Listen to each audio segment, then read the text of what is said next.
ನಮಸ್ತೆ. ಇವತ್ತು 2ನೇ ಅಧ್ಯಾಯದ 1ರಿಂದ 21 ಶ್ಲೋಕಗಳು. ಅಥ ದ್ವಿತೀಯೋಧ್ಯಾಯಃ ಸಾಂಖ್ಯಯೋಗಃ. ಸಂಜಯ ಉವಾಚ ತಂ ತಥಾ ಕೃಪಯಾವಿಷ್ಟಂ ಅಶ್ರುಪೂರ್ಣಾಕುಲೇಕ್ಷಣಂ ವಿಷೀದಂತಮಿದಂ ವಾಕ್ಯಂ ಉವಾಚ ಮಧುಸೂದನಃ. ಶ್ರೀಭಗವಾನುವಾಚ ಕುತಸ್ತ್ವಾಕಶ್ಮಲಮಿದಂ ವಿಷಮೇ ಸಮುಪಸ್ಥಿತಂ ಅನಾರ್ಯಜುಷ್ಟಮಸ್ವರ್ಗ್ಯಂ ಅಕೀರ್ತಿಕರಮರ್ಜುನ. ಕ್ಲೈಬ್ಯಂ ಮಾಸ್ಮಗಮಃ ಪಾರ್ಥ ನೈತತ್ವಯ್ಯುಪಪದ್ಯತೆ. ಕ್ಷುದ್ರಂ ಹೃದಯ ದೌರ್ಬಲ್ಯಂ ತ್ಯಕ್ತ್ವೋತ್ತಿಷ್ಠ ಪರಂತಪ. ಅರ್ಜುನ ಉವಾಚ ಕಥಂ ಭೀಷ್ಮಮಹಂ ಸಂಖ್ಯೇ ದ್ರೋಣಂ ಚ ಮಧುಸೂದನ. ಇಷುಭಿಃ ಪ್ರತಿಯೋತ್ಸ್ಯಾಮಿ ಪೂಜಾರ್ಹಾ ವರಿಸೂದನ. ಗುರೂನ್ ಹತ್ವಾ ಹಿ ಮಹಾನುಭಾವಾನ್ ಶ್ರೇಯೋ ಭೋಕ್ತುಂ ಭೈಕ್ಷ್ಯಮಪೀಹ ಲೋಕೆ. ಹತ್ವಾರ್ಥಕಾಮಾಸ್ತು ಗುರೂನಿಹೈವ ಭುಂಜೀಯ ಭೋಗಾನ್ ರುಧಿರಪ್ರದಿಗ್ಧಾನ್. ನ ಚೈತದ್ವಿದ್ಮಃ ಕತರನ್ನೋ ಗರೀಯೋ ಯದ್ವಾ ಜಯೇಮ ಯದಿ ವಾ ನೋ ಜಯೇಯುಃ. ಯಾನೇವ ಹತ್ವಾ ನ ಜಿಜೀವಿಷಾಮಃ ತೇವ ಸ್ಥಿತಾಃ ಪ್ರಮುಖೇ ಧಾರ್ತರಾಷ್ಟ್ರಾಃ. ಕಾರ್ಪಣ್ಯದೋಷೋಪಹತಃ ಸ್ವಭಾವಃ ಪೃಚ್ಛಾಮಿ ತ್ವಾಂ ಧರ್ಮಸಮ್ಮೂಢಚೇತಾಃ. ಯಚ್ಛ್ರೇಯಃ ಸ್ಯಾನ್ನಿಶ್ಚಿತಂ ಬ್ರೂಹಿ ತನ್ಮೇ ಶಿಷ್ಯಸ್ತೇಹಂ ಶಾಧಿ ಮಾಂ ತ್ವಾಂ ಪ್ರಪನ್ನಂ. ನ ಹಿ ಪ್ರಪಶ್ಯಾಮಿ ಮಮಾಪನುದ್ಯಾತ್ಯಚ್ಛೋಕಮುಚ್ಛೋಷಣಮಿಂದ್ರಿಯಾಣಾಂ. ಅವಾಪ್ಯ ಭೂಮಾವಸಪತ್ನಮೃದ್ಧಂ ರಾಜ್ಯಂ ಸುರಾಣಾಮಪಿ ಚಾಧಿಪತ್ಯಂ. ಸಂಜಯ ಉವಾಚ ಏವಮುಕ್ತ್ವಾ ಹೃಷೀಕೇಶಂ ಗುಡಾಕೇಶಃ ಪರಂತಪ. ನ ಯೋತ್ಸ್ಯ ಇತಿ ಗೋವಿಂದಂ ಉಕ್ತ್ವಾ ತೂಷ್ಣೀಂ ಬಭೂವಃ. ತಮುವಾಚ ಹೃಷೀಕೇಶಃ ಪ್ರಹಸನ್ನಿವ ಭಾರತ. ಸೇನಯೋರುಭಯೋರ್ಮಧ್ಯೆ ವಿಷೀದಂತಮಿದಂ ವಚಃ. ಶ್ರೀಭಗವಾನುವಾಚ ಅಶೋಚ್ಯಾನನ್ವಶೋಚಸ್ತ್ವಂ ಪ್ರಜ್ಞಾವಾದಾಂಶ್ಚ ಭಾಷಸೆ. ಗತಾಸೂನ ಗತಾಸೂಂಶ್ಚ ನಾನುಶೋಚಂತಿ ಪಂಡಿತಾಃ. ನ ತ್ವೇವಾಹಂ ಜಾತು ನಾಸಂ ನ ತ್ವಂ ನೇಮೇ ಜನಾಧಿಪಾಃ. ನ ಚೈವ ನ ಭವಿಷ್ಯಾಮಃ ಸರ್ವೇ ವಯಮತಃ ಪರಂ. ದೇಹಿನೋಸ್ಮಿನ್ ಯಥಾ ದೇಹೇ ಕೌಮಾರಂ ಯೌವನಂ ಜರಾ. ತಥಾ ದೇಹಾಂತರಪ್ರಾಪ್ತಿಃ ಧೀರಸ್ತತ್ರ ನ ಮುಹ್ಯತಿ. ಮಾತ್ರಾ ಸ್ಪರ್ಶಾಸ್ತು ಕೌಂತೇಯ ಶೀತೋಷ್ಣಸುಖದುಃಖದಾಃ. ಆಗಮಾಪಾಯಿನೋ ನಿತ್ಯಾಃ ತಾಂ ಸ್ಥಿತಿಕ್ಷಸ್ವ ಭಾರತ. ಯಂ ಹಿ ನ ವ್ಯಥಯಂತ್ಯೇತೆ ಪುರುಷಂ ಪುರುಷರ್ಷಭ. ಸಮದುಃಖಸುಖಂ ಧೀರಂ ಸೋಮೃತತ್ವಾಯ ಕಲ್ಪತೆ. ನಾಸತೋ ವಿದ್ಯತೆ ಭಾವೋ ನಾಭಾವೋ ವಿದ್ಯತೆ ಸತಃ.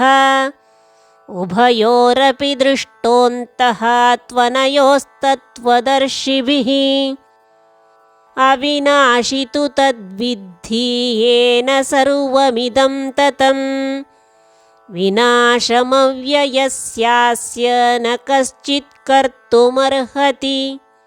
ಅಂತವಂತ ಇಮೇ ದೇಹಾ ನಿತ್ಯಸ್ಯೋಕ್ತಾಃ ಶರೀರಿಣಃ. ಅನಾಶಿನೋ ಪ್ರಮೇಯಸ್ಯ ತಸ್ಮಾದ್ಯುಧ್ಯಸ್ವ ಭಾರತ.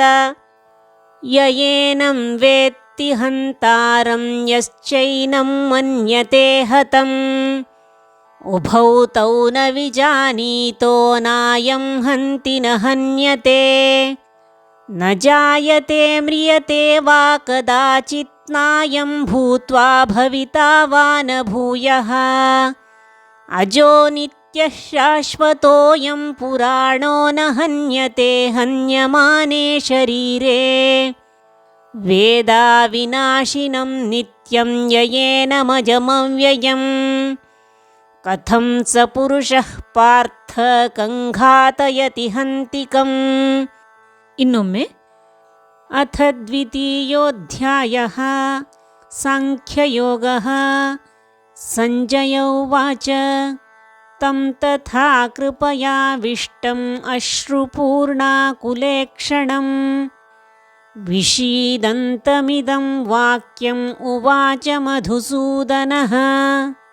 ಶ್ರೀಭಗವಾನುವಾಚ ಕುತಸ್ತ್ವಾಕಶ್ಮಲಮಿದಂ ವಿಷಮೇ ಸಮುಪಸ್ಥಿತಂ ಅನಾರ್ಯಜುಷ್ಟಮಸ್ವರ್ಗ್ಯಂ ಅಕೀರ್ತಿಕರಮರ್ಜುನ ಕ್ಲೈಬ್ಯಂ ಮಾಸ್ಮಗಮಃ ಪಾರ್ಥ ನೈತತ್ವಯ್ಯುಪಪದ್ಯತೆ ಕ್ಷುದ್ರಂ ಹೃದಯ ದೌರ್ಬಲ್ಯಂ ತ್ಯಕ್ತ್ವೋತ್ತಿಷ್ಠ ಪರಂತಪ ಅರ್ಜುನ ಉವಾಚ ಕಥಂ ಭೀಷ್ಮಮಹಂ ಸಂಖ್ಯೆ ದ್ರೋಣಂ ಚ ಮಧುಸೂದನ ಇಷುಭಿಃ ಪ್ರತಿಯೋತ್ಸ್ಯಾಮಿ ಪೂಜಾರ್ಹಾ ವರಿಸೂದನ ಗುರೂನ್ ಹತ್ವಾ ಹಿ ಮಹಾನುಭಾವಾನ್ ಶ್ರೇಯೋ ಭೋಕ್ತುಂ ಭೈಕ್ಷ್ಯಮಪೀಹ ಲೋಕೆ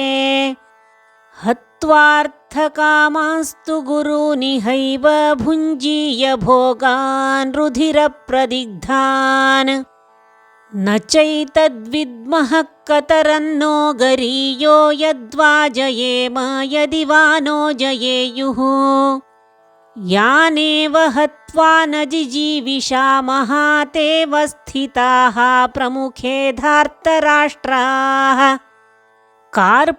ಕಾರ್ಪಣ್ಯದೋಷೋಪಹತ ಸ್ವಭಾವಃ ಪೃಚ್ಛಾಮಿ ತ್ವಾಂ ಧರ್ಮಸಮ್ಮೂಢಚೇತಾಃ ಯಚ್ಛ್ರೇಯಃ ಸ್ಯಾನ್ನಿಶ್ಚಿತಂ ಬ್ರೂಹಿ ತನ್ಮೇ ಶಿಷ್ಯಸ್ತೇಹಂ ಶಾಧಿ ಮಾಂ ತ್ವಾಂ ಪ್ರಪನ್ನಂ ನ ಹಿ ಪ್ರಪಶ್ಯಾಮಿ ಮಮಾಪನುದ್ಯಾತ್ಯಚ್ಛೋಕಮುಚ್ಛೋಷಣಮಿಂದ್ರಿಯಾಣಾಂ ಅವಾಪ್ಯ ಭೂಮಾವಸಪತ್ನಮೃದ್ಧಂ ರಾಜ್ಯಂ ಸುರಾಣಾಮಪಿ ಚಾಧಿಪತ್ಯಂ ಸಂಜಯ ಉವಾಚ ಏವಮುಕ್ತ್ವಾ ಹೃಷೀಕೇಶಂ ಗುಡಾಕೇಶಃ ಪರಂತಪ ನ ಯೋತ್ಸ್ಯ ಇತಿ ಗೋವಿಂದಂ ಉಕ್ತ್ವಾ ತೂಷ್ಣೀಂ ಬಭೂವಃ ತಮುವಾಚ ಹೃಷೀಕೇಶಃ ಪ್ರಹಸನ್ನಿವ ಭಾರತ ಸೇನಯೋರುಭಯೋರ್ಮಧ್ಯೆ ವಿಷೀದಂತಮಿದಂ ವಚಃ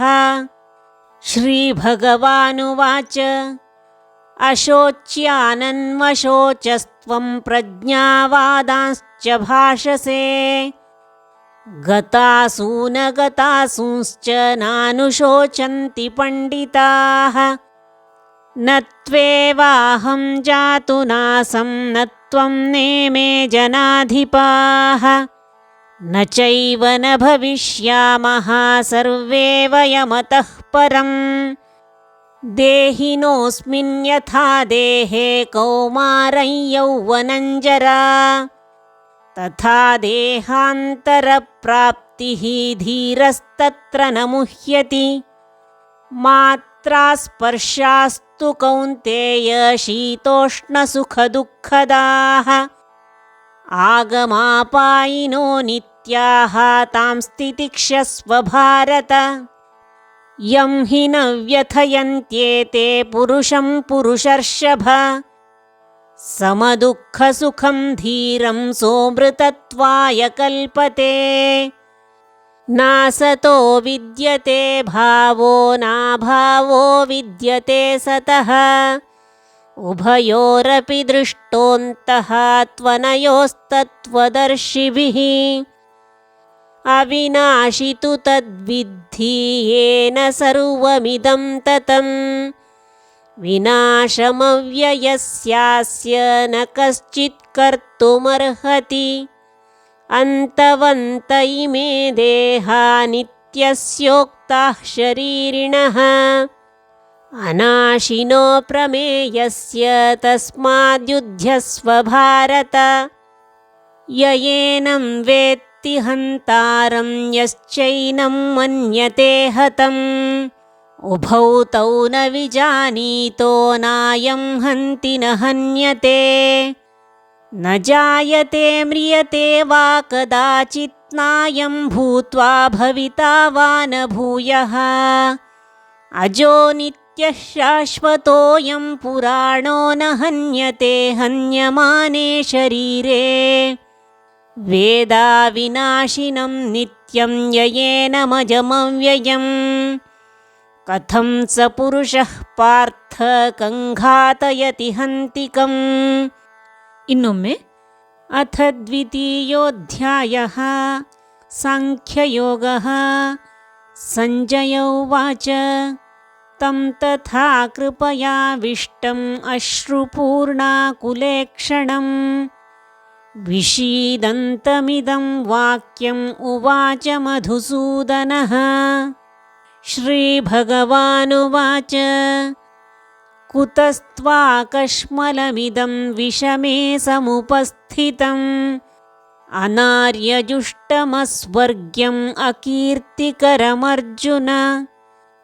ಕ್ಲೈಬ್ಯಂ ಮಾಸ್ಮಗಮಃ ಪಾರ್ಥ ನೈತತ್ವಯ್ಯುಪಪದ್ಯತೆ ಕ್ಷುದ್ರಂ ಹೃದಯ ದೌರ್ಬಲ್ಯಂ ತ್ಯಕ್ತ್ವೋತ್ತಿಷ್ಠ ಪರಂತಪ ಅರ್ಜುನ ಉವಾಚ ಕಥಂ ಭೀಷ್ಮಮಹಂ ಸಂಖ್ಯೆ ದ್ರೋಣಂ ಚ ಮಧುಸೂದನ ಇಷುಭಿಃ ಪ್ರತಿಯೋತ್ಸ್ಯಾಮಿ ಪೂಜಾರ್ಹಾ ವರಿಸೂದನ ಗುರೂನ್ ಹತ್ವಾ ಹಿ ಮಹಾನುಭಾವಾನ್ ಶ್ರೇಯೋ ಭೋಕ್ತುಂ ಭೈಕ್ಷ್ಯಮಪೀಹ ಲೋಕೆ ಹತ್ವಾರ್ಥಕಾಮಾಸ್ತು ಗುರೂನಿಹೈವ ಭುಂಜೀಯ ಭೋಗಾನ್ ರುಧಿರಪ್ರದಿಗ್ಧಾನ್ ನ ಚೈತದ್ವಿದ್ಮಃ ಕತರನ್ನೋ ಗರೀಯೋ ಯದ್ವಾ ಜಯೇಮ ಯದಿ ವಾ ನೋ ಜಯೇಯುಃ ಯಾನೇವ ಹತ್ವಾ ನ ಜಿಜೀವಿಷಾಮಃ ತೇವ ಸ್ಥಿತಾಃ ಪ್ರಮುಖೇ ಧಾರ್ತರಾಷ್ಟ್ರಾಃ ಕಾರ್ಪಣ್ಯದೋಷೋಪಹತ ಸ್ವಭಾವಃ ಪೃಚ್ಛಾಮಿ ತ್ವಾಂ ಧರ್ಮಸಮ್ಮೂಢಚೇತಾಃ ಯಚ್ಛ್ರೇಯಃ ಸ್ಯಾನ್ನಿಶ್ಚಿತಂ ಬ್ರೂಹಿ ತನ್ಮೇ ಶಿಷ್ಯಸ್ತೇಹಂ ಶಾಧಿ ಮಾಂ ತ್ವಾಂ ಪ್ರಪನ್ನಂ ನ ಹಿ ಪ್ರಪಶ್ಯಾಮಿ ಮಮಾಪನುದ್ಯಾತ್ಯಚ್ಛೋಕಮುಚ್ಛೋಷಣಮಿಂದ್ರಿಯಾಣಾಂ ಅವಾಪ್ಯ ಭೂಮಾವಸಪತ್ನಮೃದ್ಧಂ ರಾಜ್ಯಂ ಸುರಾಣಾಮಪಿ ಚಾಧಿಪತ್ಯಂ ಸಂಜಯ ಉವಾಚ ಏವಮುಕ್ತ್ವಾ ಹೃಷೀಕೇಶಂ ಗುಡಾಕೇಶಃ ಪರಂತಪ ನ ಯೋತ್ಸ್ಯ ಇತಿ ಗೋವಿಂದಂ ಉಕ್ತ್ವಾ ತೂಷ್ಣೀಂ ಬಭೂವಃ ತಮುವಾಚ ಹೃಷೀಕೇಶಃ ಪ್ರಹಸನ್ನಿವ ಭಾರತ ಸೇನಯೋರುಭಯೋರ್ಮಧ್ಯೆ ವಿಷೀದಂತಮಿದಂ ವಚಃ ಶ್ರೀಭಗವಾನುವಾಚ ಅಶೋಚ್ಯಾನನ್ವಶೋಚಸ್ತ್ವಂ ಪ್ರಜ್ಞಾವಾದಾಂಶ್ಚ ಭಾಷಸೆ ಗತಾಸೂನ ಗತಾಸೂಂಶ್ಚ ನಾನುಶೋಚಂತಿ ಪಂಡಿತಾಃ ನ ತ್ವೇವಾಹಂ ಜಾತು ನಾಸಂ ನ ತ್ವಂ ನೇಮೇ ಜನಾಧಿಪಾಃ ನ ಚೈವ ನ ಭವಿಷ್ಯಾಮಃ ಸರ್ವೇ ವಯಮತಃ ಪರಂ ದೇಹಿನೋಸ್ಮಿನ್ ಯಥಾ ದೇಹೇ ಕೌಮಾರಂ ಯೌವನಂ ಜರಾ ತಥಾ ದೇಹಾಂತರಪ್ರಾಪ್ತಿಃ ಧೀರಸ್ತತ್ರ ನ ಮುಹ್ಯತಿ ಮಾತ್ರಾ ಸ್ಪರ್ಶಾಸ್ತು ಕೌಂತೇಯ ಶೀತೋಷ್ಣಸುಖದುಃಖದಾಃ ಆಗಮಾಪಾಯಿನೋ ನಿತ್ಯಾಃ ತಾಂ ಸ್ಥಿತಿಕ್ಷಸ್ವ ಭಾರತ ಯಂ ಹಿ ನ ವ್ಯಥಯಂತ್ಯೇತೆ ಪುರುಷಂ ಪುರುಷರ್ಷಭ समदुःखसुखं धीरं सोऽमृतत्वाय कल्पते नासतो विद्यते भावो नाभावो विद्यते सतः उभयोरपि दृष्टोऽन्तः त्वनयोस्तत्त्वदर्शिभिः अविनाशि तु तद्विद्धि येन सर्वमिदं ततम् विनाशमव्ययस्यास्य न कश्चित् कर्तुमर्हति अन्तवन्त इमे देहा नित्यस्योक्ताः शरीरिणः अनाशिनो प्रमेयस्य तस्माद्युध्यस्व भारत य एनं वेत्ति हन्तारं